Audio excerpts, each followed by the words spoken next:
Influencing popular culture, politics, and everything in between.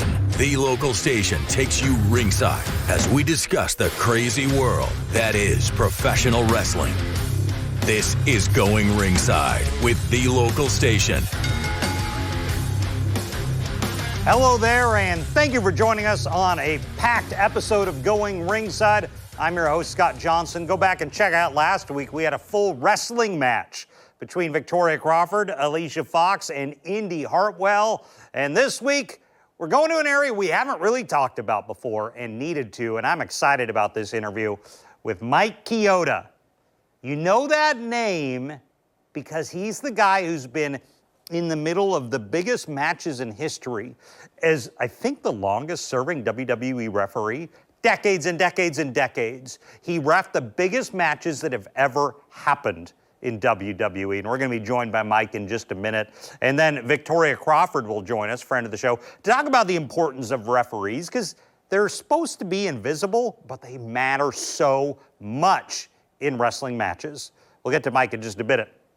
And then the second half of the show, you do not want to miss it, particularly if you're in North Florida, South Georgia, because of this coming up in just a few days on April the 12th, the Beast Invitational Cup Tournament to honor the life and legacy of Shad Gaspard. Remember Shad from Crime Time back in the day? Shad very famously and tragically died in the ocean years back, rescuing his son from drowning.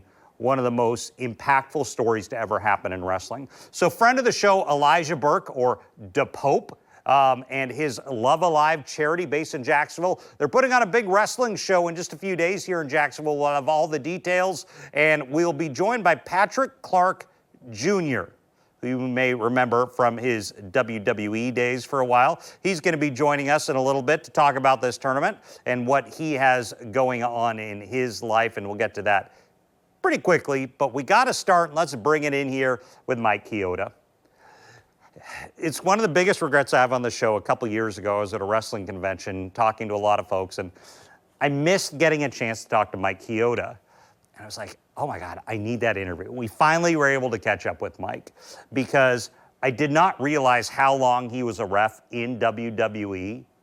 So very long. Back to when I was a child, he was refereeing the biggest matches ever. So it was like, you are a gold mine of real life information of what wrestling was like in the golden era, the new generation era of the early 90s, the attitude era, and then into the 2000s. Chioda was there for all of it. So I was excited to sit down and talk to him. And once again, Victoria Crawford will join us right after this to talk a little more about referees. But let's get to it. Here is arguably the GOAT. Maybe Hebner and Charles Robbins would disagree. That's up to you, but he's definitely in the conversation for the greatest referees ever. Here is Mike Chioda. Well, we are here with the legendary referee of legendary referees, Mike Chioda. Mike, thanks for joining us on the show today. Man, Scott, thank you for having me. I appreciate it. I did not realize how long you were with the company. Yeah, 35 years, yes. So in the mid-'80s? Mid-'80s, started in 85 with ring crew and all that. When did reffing really start for you?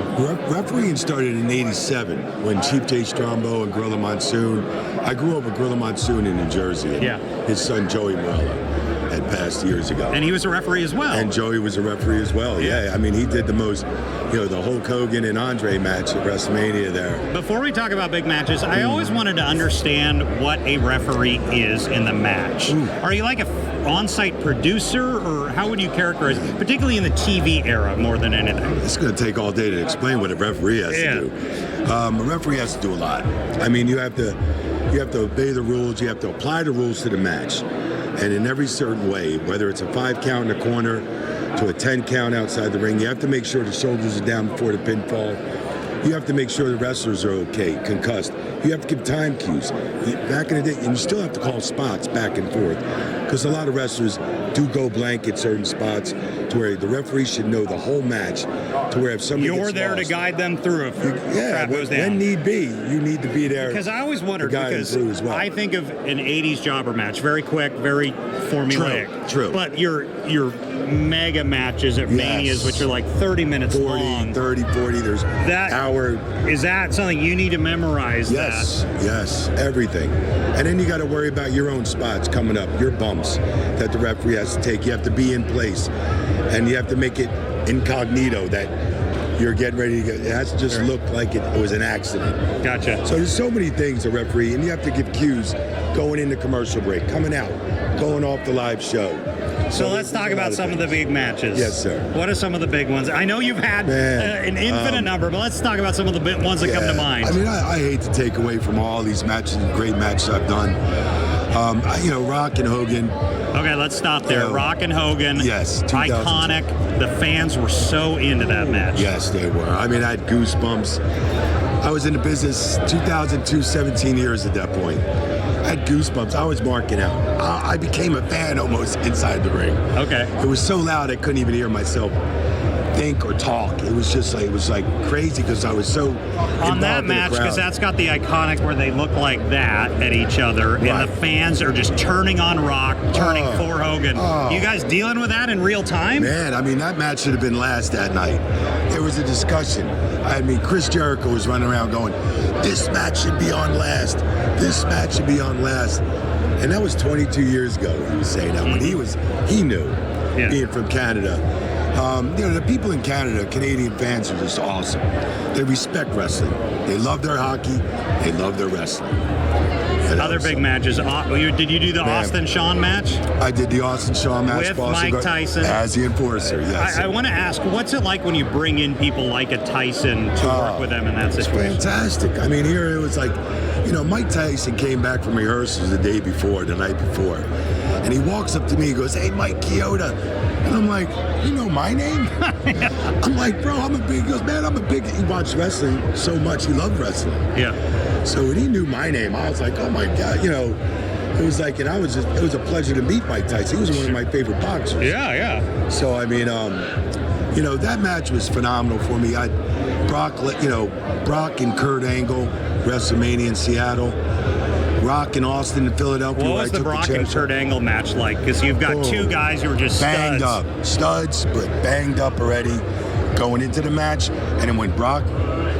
So Brock did the inverted 450 or whatever he called it? Yeah. And then, man, I'll tell you, he powered through that match at the end. Did he hurt himself in that move? He sure did, yes. Really? Yeah, what are you doing as a ref in that situation? I've always wondered when a guy is struggling, how are you handling that? I just got to go with the flow on that, man. And, there's no just ringing the bell. It's unless Brock tells me to ring the bell at that point, or if the backstage or higher up. But I still wouldn't even do it unless Kurt or Brock called it out there. Did you ever run into problems where you missed something? Like Vince or the talent's pissed? I mean, did that ever come up? It was a few things. Not too many in my career, which I really take pride in. Sure, I'm sure. So it was a couple things. So. And what do you do? I've always wondered if a guy misses a spot, a guy just blanks, whatever the case may be. Right. I mean, how do you guys correct that in real time? Well, to me, it's, these days when there's a screw up, these fans, pro wrestling fans know. They're very smart fans in the business. So they may give you that chant, you effed up, you screwed up, you screwed up. But I mean, things happen like that. It happens in every sport. So I mean, everything just doesn't go perfect. So you gotta rebound and just get to the next spot, get to the next. And it's an odd dynamic to be a referee, the invisible one in the middle of the biggest things that ever happen. Right. But you're the name that I remember that name. I know that name. Right. I know that name. Right. What's that like? So it's great because, like Pat Patterson and Gorilla Monsoon said, to be a good referee, and I didn't understand this when I first started refereeing, and they said to me, a good referee is not to be seen. So I kind of you just don't want to get in the middle of shots and as you know, as the Rock and Hogan on a stare down. Yeah. I stayed off to the side. I didn't get right in the middle of the shot. So you needed to watch that. You always need to be cognizant of that. Yeah, when there's a stare down, unless there's interaction, you get in there. Yeah. There's moments for a referee. Like Pat Patterson always said, I used to do some of these great matches. I'm like, Pat, did you like that match? How'd you like the match? You go, did you referee that match? I said, yeah. He goes, you did your job. You did a great job. Quick question. So we got a lot of people who probably watch this and want to get into wrestling. Right. And not everyone can be a wrestler. Right. There are other jobs. Yeah, referees. I'm running a school over in Orlando. Really? So we started a couple months ago. I had 15 students. Now I'm doing a 2-day seminar in Orlando, for referees and wrestlers as well. Because wrestlers need to know how to work with the referees. Referees know how to work with the wrestlers. And I got about 20 students. I got a student come from Australia, Chile, UK. They're flying in from West Virginia, coming in from all over. So, and that's June 29th and the 30th, doing a 2-day seminar in Orlando. Well, so. Mike Chioda, thanks for joining us on the show Scott, today. It's thanks been a for pleasure. having me. Thank you so much. Thanks for having me. Well, we're joined again by friend of the show, Victoria Crawford. You knew as Alicia Fox back in the day. Victoria, thanks for joining us again on the show. Thanks for having me, Scott. So, I want to ask you, referees. So we had Mike Chioda on. It's fascinating that they are there and they're invisible, but they're important. Oh, yeah. What's the point from a business end of the referee? They are our communications. They can communicate between us opponents. They can communicate to the back and see if there's someone hurt, especially in very traumatic situations. They're our communication. I've had them described to me as kind of like an on-site producer. Is that kind of right? That's cool. That's okay. And so when they're there, because one thing that I understand is wrestling is a TV show, meaning it's timed. You have time. Do they keep track of your time? Yeah, they can. You can ask them to keep track of your time. If you forget something, can you help me remember this? Oh, really? Well, I usually would ask Chioda to help me out. Or, sometimes in practice, they could give you good spots, or they can hear the crowd and suggest certain, pivots and turns. And many times they have to be involved. They are integral parts of the storyline sometimes. Sometimes, but like you said, the more invisible, the better. Really? I mean, because sometimes as we just watched, in our match, sometimes you don't even see the referee, So they keep the story in the... Mm-hmm. Are they, they're just kind of part of the team just as much as anyone backstage? Yeah, they set up the ring, The refs set up the ring? Yeah, they're their own entity, and without them, the show could not go on. Really? Yeah, the show could not go on. Yeah. Definitely. So we had Mike Chioda on. I know you've got the Hebners, Charles Robinson. There's been a lot of good ones who have kind of got their own cult following over the years because they're on TV as much as anyone. Yeah. Particularly wrestlers come and go, but you always know who Mike Chioda is, who Earl Hebner is. Yep. They're just always there. And are you surprised, we had Mike on, that they're still popular enough to go to the conventions, that the fans still get excited to see the refs? I'm happy for them. And also they've inspired female referees. Yeah, we're starting to see that more. Absolutely. I know there's some in AEW. I've seen them in WWE. And do you think that's cool that women have started doing that? Because we never really saw that before. Yeah, I think it's really cool. But they're part of so many other functions. They set the ring up together. They coordinate the local talent, to do that. So I love that women are finding it a professional calling, and then to rep a WrestleMania match. Well, yeah, I was going to ask that. So, the big ones, the WrestleMania main event, will they put certain, do you have to have a skill set as a referee? They're only going to put certain people at that level? Well, I'm not real sure because I don't know, but I think so. I mean, I would hope so. Definitely based on... You don't want to screw that match up. Yeah, you just don't want to crap it up, right? And then especially depending on a WrestleMania versus a house show live event, there's always room for error and practice and things, so it's... Or I guess I shouldn't say error, I make mistakes all the time. But when you were newer, was a referee even more helpful? I mean, when you got a little better? I'm pretty sure there's a lot of great refs that helped me out, but in that time I was so focused on my own don't mess ups that it's hard to remember that part, but I knew as I got later on in my career, we can't do anything without the refs. I mean, especially if someone gets injured on another side of the ring and you're not there, they have to be the eyes and the ears. They have to have the ultimate sensitivity to what's going on. Always. Always, sure. Well, Victoria Crawford, thanks for joining us again on the show. Thank you. And I appreciate Victoria joining us again, and Mike. Just fascinating to pick his brain because he's been there through all of it. Just a great interview.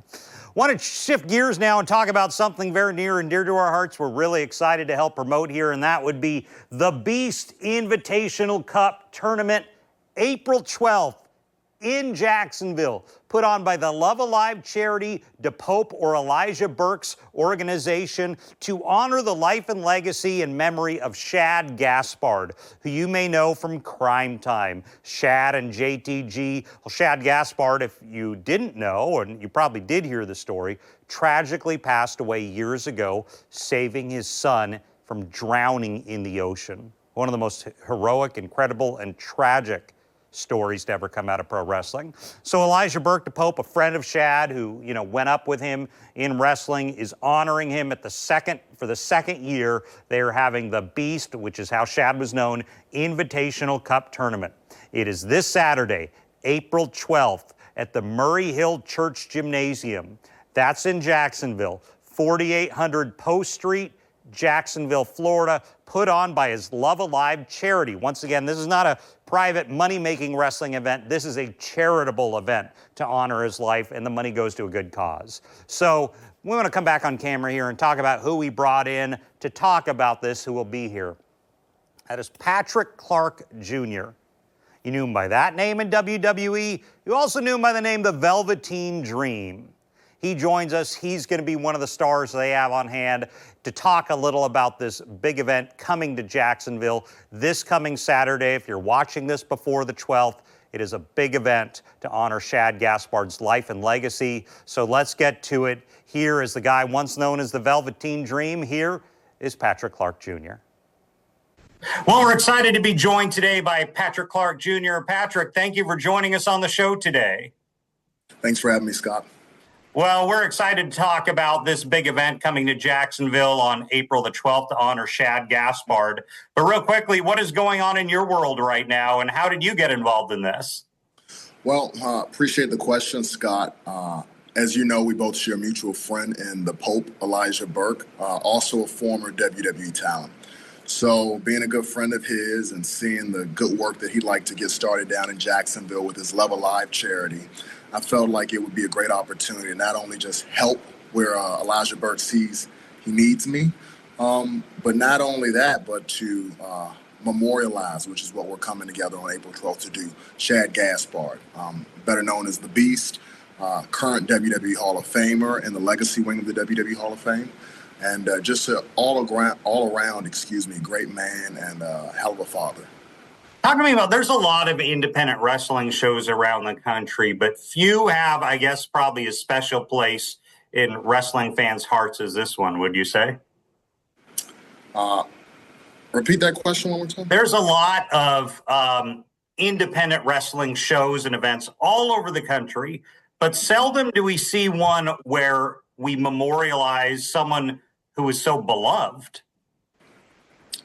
Well, it seems to be an interesting pattern that we have here. I think particularly in the Western world, when someone passes, they kind of adopt this following that they hadn't had before.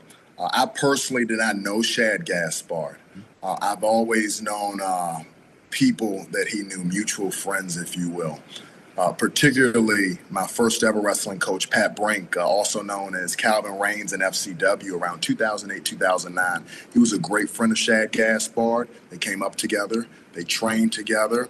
And by happenstance, I actually at one point in time owned a pair of Shad Gaspard's boots. They were actually my first pair of wrestling boots ever. They were given to me by Calvin Reigns. So I'll always have that part of Shad in my life. Where was that at? Where were you wrestling at the time?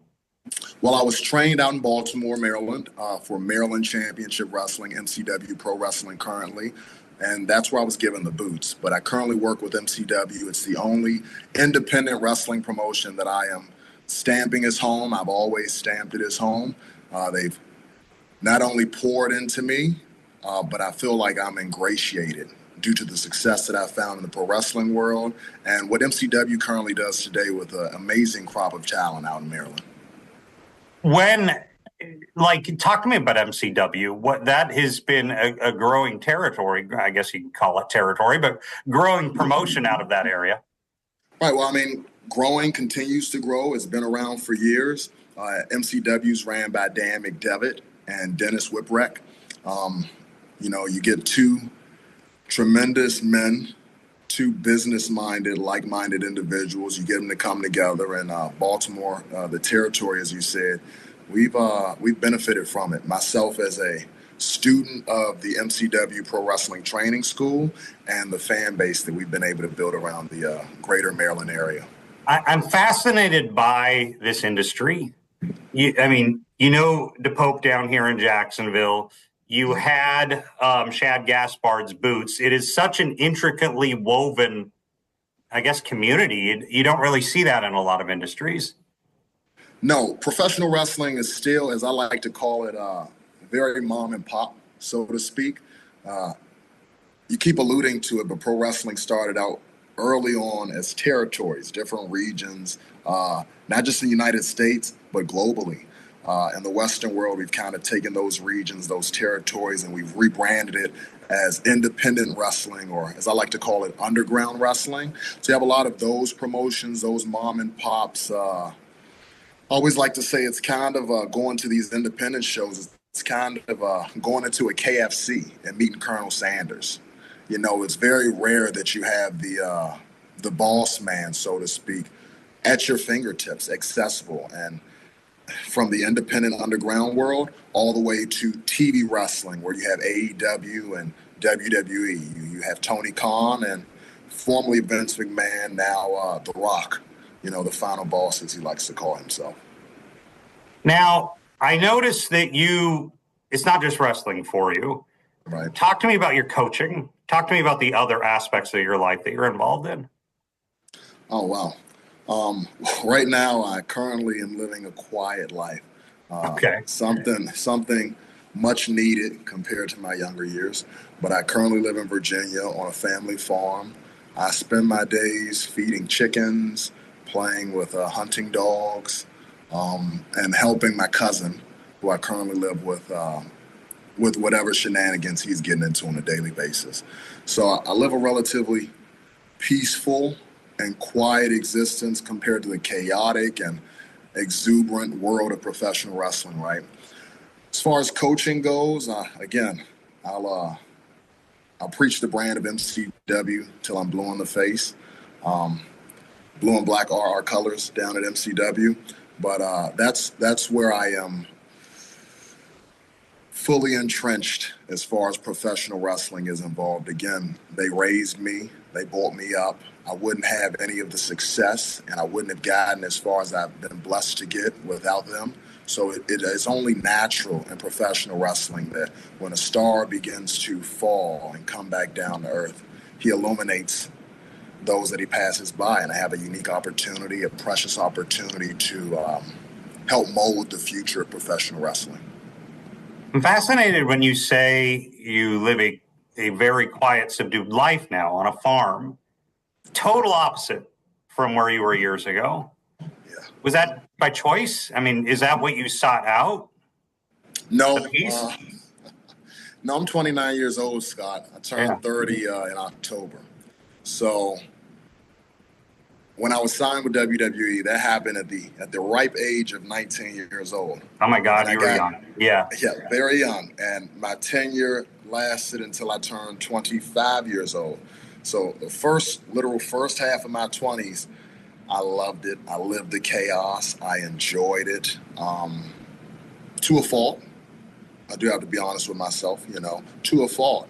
I couldn't see the forest from the trees, and it was my first time being out of the nest, so to speak, and being away from family and those who truly had my best interest in heart. I kind of really gave myself up to the chaos that professional wrestling can bring. Do you like this now, mentally, where you are? Is this preferable? I'm not really a ceiling guy, Scott. I really don't. I don't set goals with those kind of intentions. So, relatively speaking, I enjoy it. Again, professional wrestling to me, it's chaos. Yeah. And then now I have a peace. I have a peace of mind. I don't lock the doors where I live. I sleep with the windows up at night. I can hear the birds chirping. We've got rabbits and chipmunks and bluebirds and woodpeckers. As soon as I look out my window in the morning, I mean, that's just a peace that you can find described in the Bible. And for those who are not religious or spiritual, something that you can find in a Disney movie. You know, Cinderella, Snow White. I'm living in that, fantastical, almost cartoonish kind of peace, but it's a real kind of peace. And are you from that area of the country prior to this? Born and raised in Washington, D.C. We call it the DMV, D.C., Maryland, and Virginia. So most certainly, I'm DMV born and raised, baby. And so do you travel much? So you'll be down here in Jacksonville for this, which we're excited to see you. Is there much traveling, or do you try and stay in, as you say, the DMV there? No, the DMV can be chaotic itself. I always say the closer you are to the White House, the more stiff, more rigid, just the environment and people tend to be. So I try to stay out of the city. I try to stay grounded, both literally and figuratively, down here in the country. I don't know how many people out there, especially my contemporaries in this line of work, really enjoy the travel portion of the professional wrestling industry. I don't particularly. I mean, I'm 6'1", 220 pounds. It can be uncomfortable sitting in long car rides or suspended in air for long periods of time. But you learn to deal with those challenges in your journey. Currently, I don't have to face those challenges. There's no necessity.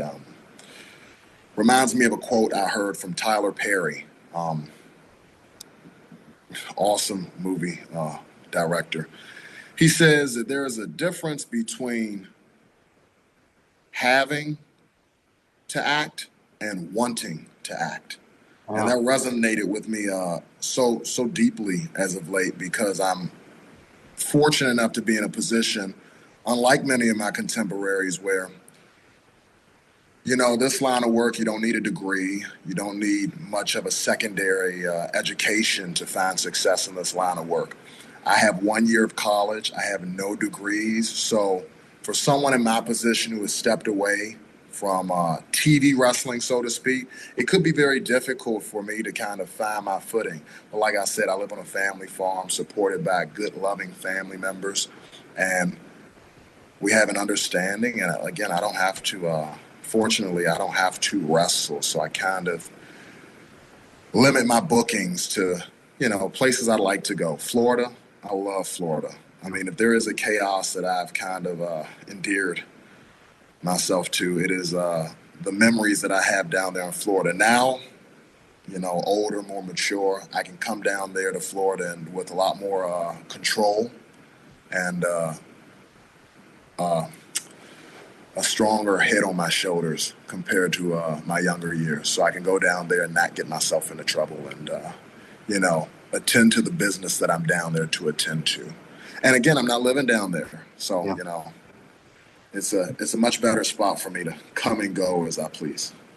I'm sure. And before we go, this should be a good show. You excited to be a part of it on the 12th? Very excited. Very excited. Like you said, we have the Love Alive charity. Elijah Pope. He is putting on an awesome show to memorialize a personal friend. And like you said, in the wrestling business, it's such a small world. Personal friend to him, but still a man who's impacted my career. First pair of boots, who's impacted the career of not just me, but people who look like me, people who look like Shad, people of color. April 12th, it'll be year 2 of the Shad Gaspar Memorial Invitational Cup. We have a VIP meet and greet. It will be myself, formerly known as the Velveteen Dream, and Sydney Akeem, who's formerly known as Reggie, managed Carmella on WWE TV. Tickets are going to be available at theLove-Alive.com. love-alive.org. That's love-alive.org. And you can get them at the door. We accept cash, card, and Cash App, believe it or not. And that Cash App is $Love Alive Charity. Again, this is a charity event. This is nonprofit. It's strictly Elijah Burke's big heart, shining in the professional wrestling world. He's a great man. He continues to provide opportunities, and this is a big one for myself and the other competitors involved in the Cup. Well, Patrick Clark Jr., thank you so much for joining us on the show today. I really appreciate it. Thank you for your time, Scott. I appreciate it. So happy Patrick could talk to us, and I can't emphasize this enough. If you're in North Florida, South Georgia, the Beast Invitational Cup Tournament this Saturday, April the 12th. Don't miss it to honor Shad Gaspard. And I want to point out, so this is the second time we've covered this for them. A year ago, I did another show on this. Go search the archives. We had JTG on, Shad's partner on Crime Time. You remember them both well. If you really want to hear Shad's backstory and what happened in growing up in Crime Time, go check that out in the archives right now. It's still there. I'd probably get it on YouTube, probably the easiest way. Just go down through the list. You'll see the one where we memorialized Shad Gaspard. You can hear from JTG in that interview as well. So don't miss that. I also appreciate Mike Chioda coming on today to talk to us about just 35 years in WWE, being the ref for the biggest matches in history, and of course, friend of the show, Victoria Crawford, offering her perspective as well. And thank you for joining us for this episode. We'll see you back here next time. This has been Going Ringside with The Local Station, brought to you every Wednesday on your favorite podcast player, on News4 Jax Plus, as well as the News4 Jax YouTube channel.